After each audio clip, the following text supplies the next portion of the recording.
So as Black August comes to an end, at least in terms of the official commemoration, because obviously the politics never stop, I couldn't think of a better way for us to wrap up our commemoration of Black August than the conversation you're about to get to watch. So let's check it out. I mix what I like, what I like, what I like, what I like, what I like.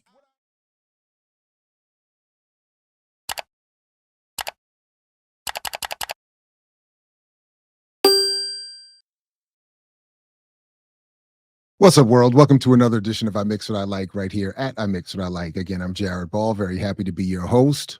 Have a great conversation that I was able to host tonight at Nomu Nomu in Baltimore. Big shout out to Nomu Nomu. Big shout out to Curb Fest.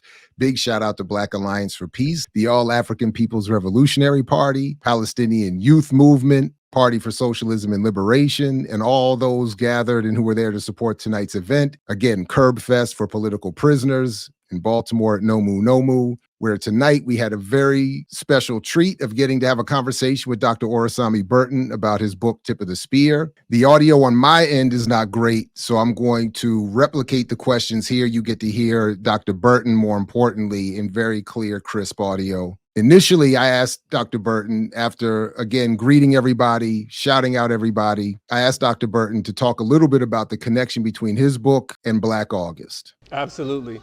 Thank you, everyone, for coming. Let me know, folks in the back, if you can't hear me. I'll try to project. Okay, I'll try to project. You know, Black August is really about acknowledging and nurturing our revolutionary history and making sure that we pass on that history and the knowledge that was accumulated through struggle, to pass that on through generations.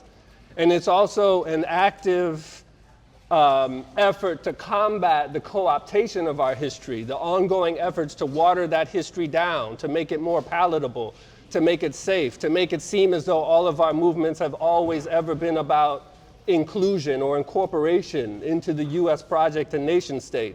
Black August is a rejection of that.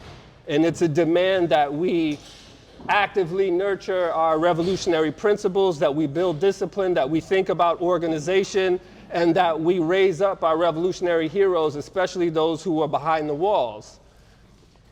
And you know, one of the key narratives that emerge from our Black radical history is the thing we've been talking about a lot today, which is the question of war. And this is very much what Tip of the Spear is about. It's a book about war. And a lot of our elders and ancestors have talked about our struggle as war. They've talked about the continuum between politics and war. And what I wanted to do with Tip of the Spear is really to take that seriously and to incorporate that into the narrative so we can really start to think seriously about what that means in terms of strategy and tactics, but also in terms of how the state is going to respond when we issue radical demands. And so part of what the war analytic does, part of what it means to think about war, is it contradicts or disabuses us of the idea that the system is broken, right? So this is a narrative that we hear a lot of people on the liberal left spectrum talk about. The prison system is broken, the policing system is broken. So it contradicts this idea. But importantly, it also contradicts an idea that a lot of people on the actual left perpetuate, which is the idea that the system was designed this way. And I actually disagree with that. I have a slight disagreement with that. Because when we say the system was designed in the way it is, I think it gives our enemies too much credit. It makes them seem as though they're more organized than they actually are. They're organized. It makes them seem as though they have more foresight than they actually do. What I think the system is actually it's a product of evolution in relation to our struggle. And I think that's really important because it acknowledges the dynamism, intelligence, courage of our revolutionary elders, the people that we follow, right? So the system is forced to respond to us. And I think that's what the dynamic of war helps us understand, right? That in many ways, the system that we live now is a response to our movements. And that, I think, is a source of inspiration. It's a potential source of inspiration for our ongoing struggle. All right, in this next question, I wanted to praise Dr. Burton for his, not only the quality of the work, but for the specific fact of his ability to blend the depth of analysis, heavy, hard-hitting academic scholarship with the fact that he also centered non-scholars, non-academics, and in particular political prisoners and those in struggle actively within the prison walls for Black liberation and the liberation of all humanity. Thank you. Part of what I tried to do was to really internalize the politics, internalize the analysis, take things seriously that other people might just dismiss as hyperbole. Like people would, I would be interviewing or talking to elders. So I talked to a lot of elders for years and years and years, multiple conversations over a long period of time. The other thing I did was I did intensive and extensive and recursive archival research. Before I became an anthropologist, I studied as an archivist and a librarian. I have a collector's impulse. I collect records, I collect books, so I'm a collector. And I always wanted to do that in service of the Black liberation struggle. And so part of what I was thinking about this book, part of the way I was thinking about the book is as a resource, right? So there's the narrative itself, but hopefully also people will actually engage with the citations and use that as a way to go off on a number of different rabbit holes. Part of what I wanted to do was to really center the narrative in the book, right? To tell the story of how this struggle unfolded, to tell a story of how the prison was forced to evolve in response to it, and to, as best I could, allow the theory to emerge from the story itself. And so that's why there's not a whole lot of centering. I mean, there are parts of the book where it gets bogged down in kind of like, theoretical terminology, but I try to use theory to explain the narrative. Like I tried to only use theory when it was necessary, right? In the way that Amir Cabral told us to use theory, right? So I tried to, so it's a narrative-driven story. It's a story that centers revolutionary thought and praxis. And I tried to think about it as a teacher, you know what I mean? I used to be a public school teacher. My parents met as public school teachers. So I tried to, because everything that's in the book is what I learned also, right? It's not like, there's very little in the book that I could have articulated in the way that I did before I did the research. So the book is a product of what I learned. And so part of what I tried to do was write it in such a way to take you through a process of learning the things that I learned in doing the research. So I then wanted to ask Dr. Burton to talk a little bit about the fact that his book is so beautifully interdisciplinary, and in particular, how though it was not intended for this purpose, that it has become for me, an Africana and media studies scholar, my favorite book on the politics and purpose and function of propaganda, communication, psychological warfare. So I wanted to ask him to talk a little bit about that, given, again, just selfishly how much I appreciate how truly strong this book is on that subject, never mind all the others that, again, his book does touch on in terms of the other disciplines that his book touches on. But in particular, I wanted to ask him in this question to talk about the role and function and relationship played between propaganda, psychological warfare, and what's done inside of prisons as a precursor or a preparation for what's done to us outside of prison. It's an honor to hear you say that. I've told you this, but I want to say it publicly that, more than a decade ago, when I was thinking about going to grad school, part of what encouraged me to do that is that I read I Mix What I Like and was transformed by it and thought to myself, okay, if he can write that as an academic, then maybe I can be an academic. So to have you say that to me is an honor, so thank you.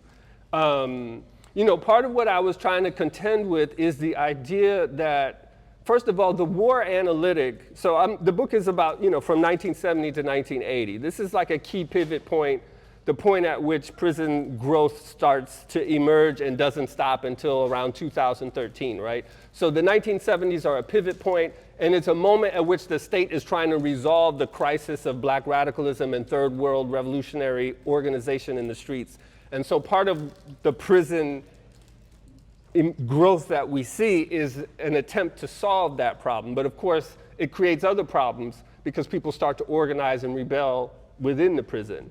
But during this moment, the idea that prisons were a site of war was actually fairly well known by actors on both sides of the struggle. And by that I mean that it wasn't just like imprisoned revolutionaries who were saying this is war. It was high-level state actors at various levels of government, in the prisons, in the FBI, in the CIA, in the national security state. They were also thinking explicitly about domestic war.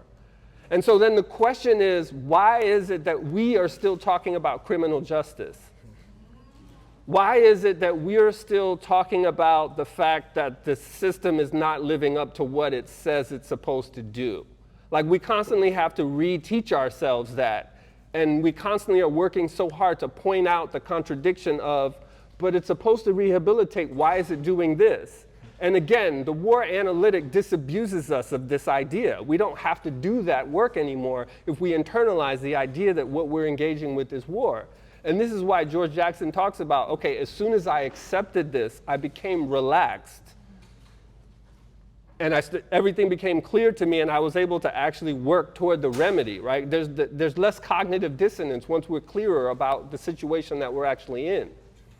And so the answer to the question of why was that there was this very intentional, sophisticated, multifaceted propaganda apparatus that developed around the prison. Because part of what happened in the 1970s was it wasn't only that there were imprisoned radicals and revolutionaries who were destabilizing the prisons. It was also that people on the outside saw this and recognized the legitimacy of their struggle and were getting more involved in militant ways in the radical prison movement, right? We talk about the legacy of Black August. The legacy of freeing political prisoners is actually tearing down the wall and expropriating them, right, in the way that they did with Asada, right? That's the legacy, right? So the question became, well, why don't we know this? And it has to do with the very sophisticated propaganda apparatus where they, it's complicated, it's multifaceted, but a key part of it is that it works through reform. It works through these efforts to try to appease us and by co-opting certain categories of our demands and actually granting our demands, but granting them in ways that are designed to pacify struggle, to placate us, to calm us down, to create a split in our movement between people who understand the counterinsurgent function of reform and people who have a less sophisticated level of political education, who are ultimately fighting for better treatment and fuller inclusion into the status quo. So it kind of plays on all of these already existing divisions within our movements. They also have sort of, I tried to show the way that the elite media amplifies official narratives while totally displacing more radical narratives. I tried to just show how it works. So yeah, it's an honor to hear you say that came through.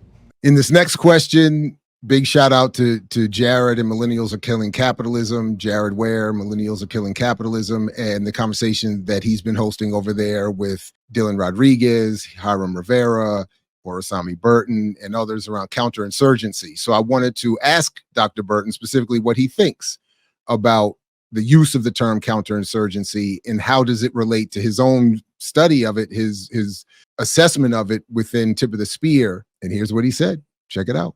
Yeah, I mean, I use the word all throughout the book. I mean, I think it's a useful word. I'm just, as people start to think more seriously about counterinsurgency, as people start to read those manuals and state curriculums, as you should, they're all online, you can download them for free. I just want to make sure that people remember that counterinsurgency is a response to our movements. So I don't want us to be responding to the counterinsurgency manual, because it's actually, and it's like, they don't actually know what they're doing. They don't, like, this is part of the thing I'm trying to explain in the book. Like, they don't actually understand the ethics and values of our movements. They don't, right? And I think that we need to center that, right? Because counterinsurgency is about how you maintain peace without justice. It's about pacification. It's premised on a whole set of flawed assumptions about how society should work, about what humans are, about what drives us. So it's a flawed theory. I've called it elsewhere a pseudoscience. It's a patchwork of ways that they try to respond to us.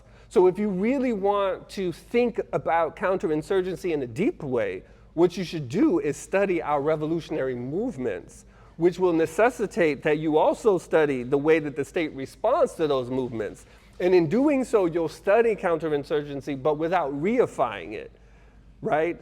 So I think that's sort of my tension, right? And then also, and I've said this on your show before, that counterinsurgency as a word was popularized so that state actors didn't have to talk about revolutionary warfare, because revolutionary warfare legitimizes the movement, right? So it's already a delegitimizing gesture.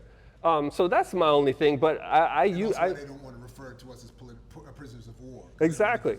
But then if you look at their actual curriculum, their documents, they know that there's such a thing as political prisoners. They know that, right? Even though it's not an official category, they know that.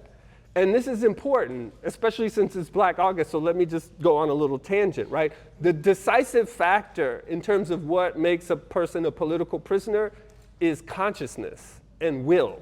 Consciousness and will. Because we know that the prison system is always performing a political function. Under capitalism, under settler colonialism. The brother who was talking about Palestine said this beautifully outside, right? So if you were to go out right now and rob a bank because you want to personally ingratiate yourself, enrich yourself, that's a criminalized act. You could go to prison for that. But there's a way in which that criminalized act is not threatening to the state in the same way as if you were to go outside and rob a bank, not because you wanted to personally enrich yourself, but because you wanted to fund a liberation movement. The state has a distinction for that, and you will get treated differently in prison because of that, because they want to sequester your politics, right? So prisons are always political, but the decisive factor in what makes a person a political prisoner is actually their consciousness and their will, their ability to align their behavior with their consciousness, right? And just because we're also talking about PPs, let me say that there's some key reasons why we need to support political prisoners. One is a moral and ethical reason, right? They sacrifice blood and bone to advance our struggles and our movements, and we're morally obligated to support them because of that. But there are also strategic and tactical reasons, right? Those strategic and tactical reasons include supporting political prisoners allows for continuity of struggle. Like the brother who was talking about Palestine said, you know, political prisoners are the compass of our movement. I think that's a beautiful way to say it. And it allows for a continuity of struggle within a context where the state is trying to intentionally interrupt the intergenerational transmission of radical knowledge. Supporting political prisoners, and CurbFest is a beautiful example of this, also is a tool of political education, to politicize more people, to get them involved in struggle in a deeper way. And also, supporting political prisoners sends a message to future generations that if you are willing to take up struggle at a high level, that you will be supported, that you will not be forgotten. It incentivizes struggle for future generations. So these are the reasons why we need to be supporting political prisoners. So here I make a little joke about the fact that Dr. Burton played host. He and his family hosted Dhoruba bin Wahad over the course of this past summer. And of course, Dhoruba playing a central role in the book. I just wanted to make a little bit of a joke about what it's like to actually play host to Dhoruba. It can be an intense experience. And so I just wanted, but also to bring that up jokingly, but in the process of trying to get Dr. Burton to talk a little bit about his process, that is his methodology, again, which centers, despite the book being so heavily academic and brilliant, it centers the lives and the work and the ideas and the experiences of non-academics, and again, in particular, political prisoners. This is what I was asking him about in advance of his response here. So I'm gonna answer that, but I do want to tell a story. So we had Dhoruba stay with us for a little while. My wife was gracious enough to allow us to create a space for him, and it was beautiful and complicated and all the things that that come with family. But there was this one moment where he was just in the house, and I think we were making dinner, we were chilling and whatever. And there were all these, because my son is 12 and he doesn't know what he doesn't know. So I was trying to create this context. For Dhoruba to talk directly to him in the way that he might be able to understand. And we know and love Dhoruba. And so, it's hardcore sometimes, So I just as an experiment, my son was sitting there. I said to Dhoruba, what would you say to a 12-year-old about your struggle and experience, or something like that? But it was something like that. And I can't repeat what he said. Because I can't reproduce it literally. But Jalan was there. There were several people in the room. And he thought about it and just told a beautiful story directly to my son about how proud he was of my wife and all the things that she's doing, and about how I can't actually reproduce it, but it was just this moment of profound tenderness, and that's something we don't often see from our warriors like Dhoruba for a good reason, but it's there. And I try to say this in the book, is actually the core of the struggle. The state, now I'm gonna go on a different tangent. The state wants us to think that our warriors who engage in armed struggle are only about violence. Right.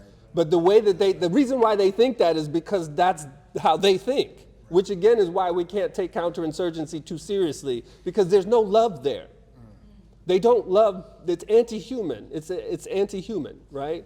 But there's a profound tenderness at the core of so many of these revolutionaries who were willing to, and this is why they were willing to make these sacrifices. The book ends with a narrative about Masai Mugmuk, who's a little known political prisoner. I tried to do some of his story justice. It's incredible what he went through. He's still with us, 81 years old, still teaching martial arts, still organizing actually. And Jared came to visit me right as I had got them on the phone for the first time. And this was the first time they were talking since the 70s, since they were both in solitary confinement next to each other. And we got to sit there and listen to them, talking about their past struggles, catching up, and, it was just amazing. And, so this is part of how I see, this is part of the role that I've been given because I've nurtured these relationships with elders, is just to try as best that I can. And often I fail at it, is just to be there for them, to talk to them, to get them resources when they need it, to connect them with each other, to ensure that their stories are shared with care, and that they are cared for. So that was a real honor. Oh man, so here I just wanted to give Dr. Burton his flowers for having announced recently that his book has yet again been banned in prisons. And as you see, he'll read here from the actual most recent statement or letter he got in response from one of the prisons, and you see that they assess his work perfectly. But I wanted to give him his flowers here, so we took a moment to give him to honor his honor of having his book banned by the prison system, given its potential impact on those held within. He said, book depicts prisons as a racist institution designed to repress black communities, and voices may lead to riots or insurrection within the prison.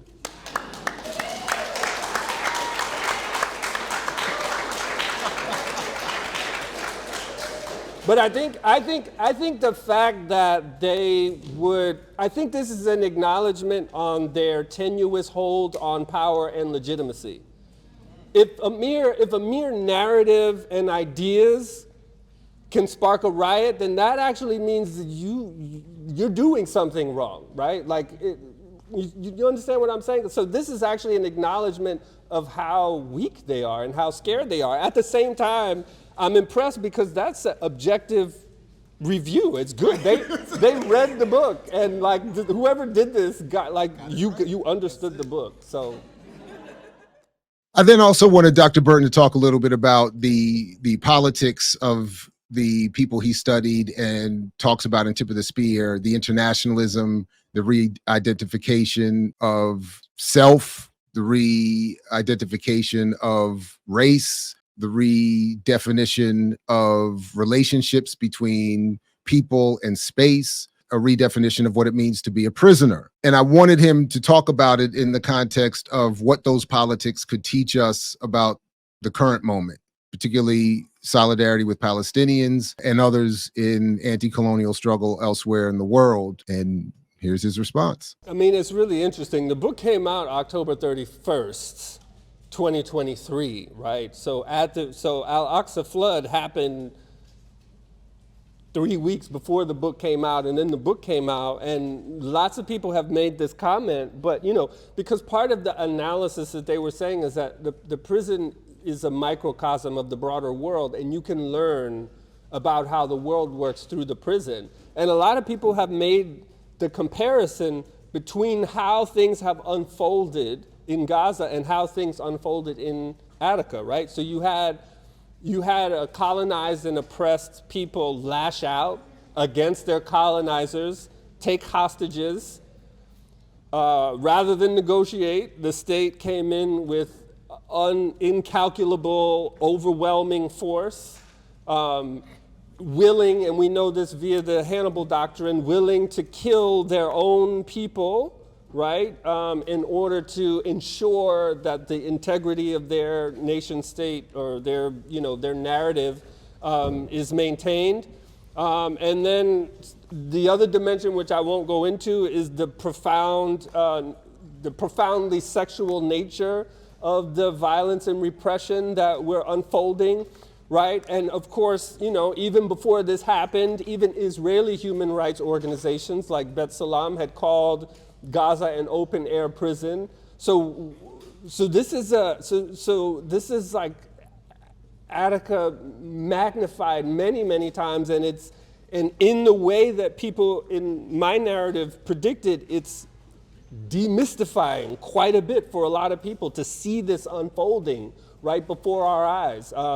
So I think the response would be intense solidarity. And the example I often use is the brother who was recently released from prison in California, who donated his very meager wages that he made from working into the prison to relief efforts in Gaza, which to me speaks to the ongoingness of international solidarity, not just Black Palestinian solidarity, but a recognition by incarcerated people, the importance of the struggle in Palestine, the importance of internationalism, the importance of supporting anti-colonial struggles. And here, as we opened up the Q&A, the first question was asking Dr. Burton to talk a little bit about how he would introduce the topic of prisons to those who are politically liberal as a way of bringing them farther to the left. Yeah, I mean, it depends on the person, right? But part of the thing is that, the discourse of criminal justice is incoherent even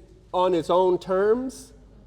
So, if you study criminal justice, the genealogy of it goes to like classical liberal theory. So like one of the key thinkers in criminal justice, right, that person where we get the idea of rehabilitation, deterrence, and incapacitation and all the things that are supposed to be important to is John Locke and his book, Second Treaty on Government. So we could just read that book and read what he's talking about, right? This is I'm imagining a liberal. And I'm saying, okay, you're liberal. Let's read classical liberal theory. Let's read John Locke. Let's read what he said, right? And let's read the fact that he said that people who commit crimes are actually beasts that declare war on the state and have to be eradicated. This is what he says in that book, right? Also keep in mind that he was invested in the Royal African Company. So all of his theory about liberalism actually didn't apply to people who weren't white landowners. This is what I mean by we can't take the counterinsurgency field manual too seriously because it's incoherent. It's a pseudoscience. it's not philosophy. It's not really based on truth. It's an intentional effort to justify genocide and violence. So I might start with that, or because it's not really necessarily about what you read all the time. It's about developing a reading practice and some different skills of modes of analysis, right? And I think we can do that with lots of different kinds of texts. This next one was a good question about how Dr. Burton wrote about and what he would have to say about the prisoners he talks about in Tip of the Spear who discuss feeling free as they were engaged in a struggle against the prison and the prison guards and the repressive conditions that they were living in. It was a good question, and I think you'll enjoy the answer. Yeah. Thank you so much. I mean, war is about antagonism. It's about contradiction, and so there's a lot of contradictions in the book. And one of them is the fact that I think the Attica Rebellion is actually an example of abolition happening, right? It's not a total, global, instantaneous abolition. It's a geographically and temporally narrowed, specific moment of abolition, but it happened inside of a prison, right? And so part of what I try to do is narrate that unfolding. But ultimately what happened was, there's a negative aspect, a destructive, if you will, aspect to abolition in this instance, where they had to take over the space and physically expel the enemy from a specific geography. And that created this opening for them to do anything. And initially, it was total chaos, and people were taking advantage of each other or trying to get high on drugs and settling old scores until they started to organize themselves in ways that enabled them to actually start to build a new kind of world, which is what they did. So I call that chapter, the part of it is abolitionist world making, right? Because they start to build a new world. They start to create systems to meet their own needs. They figured out how to distribute food to everyone. They created a space for going to the bathroom. They created a space for intimacy and sensuality and sexuality. They created a medical bay to take care of themselves. These are ordinary people who had this moment and figured out how to do something extraordinary. And through that process of transforming the actual physical space, if you know where to look and know how to listen, you'll hear them talk about how that transformed them subjectively, how they felt how they tasted what freedom was, how they knew what it smelled like, how it was a kind of ecstasy. And I talked to the brothers who were there, and some of them are kind of embarrassed about this because they're so used to people asking them about the demands, because people are fixated on reform demands about prison conditions. And of course, those things are important, but there's this whole other domain of activity that was happening that people haven't taken seriously. And so I remember interviewing one brother, and he was like, yeah, it was kind of like an ecstasy, but he was kind of embarrassed. And I was like, no, tell me more about that. And he had a lot to say about it. It was just that no one had asked. And I think this is really important, right? So yeah, that was one of the things I was happy to be able to bring to the text. So again, here I just was wanting to wrap up by giving again a shout out to Nomu Nomu, the organizers of Curb Fest, all those in struggle for the freedom of political prisoners. A shout out to the political prisoners themselves. A shout out to the tradition and commemoration of Black August and the extension of those politics beyond the month of August and beyond any individual event. To shout out Dr. Burton once again, and to those who had gathered for being a great audience. It was a great crowd, a big crowd. And again, a shout out to all the organizers who put the event together and allowed me to participate. Thank you so much. Thank you.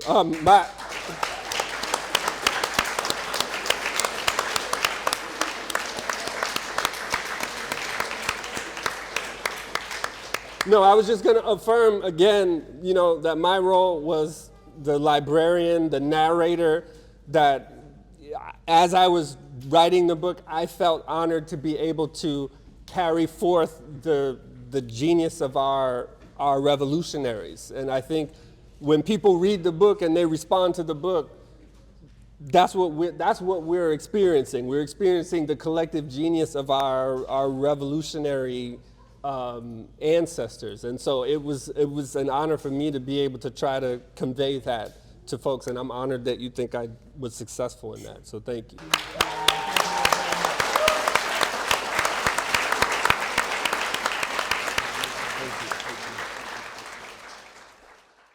All right, everybody. Thanks for tuning in. Please do like, share, subscribe, support the Patreon, become a member of the channel, and invite someone to join you. And as always, like Fred Hampton used to say, peace only if you're willing to fight for it. And catch you next time right here at I mix what I like, what I like, what I like, what I like, what I like.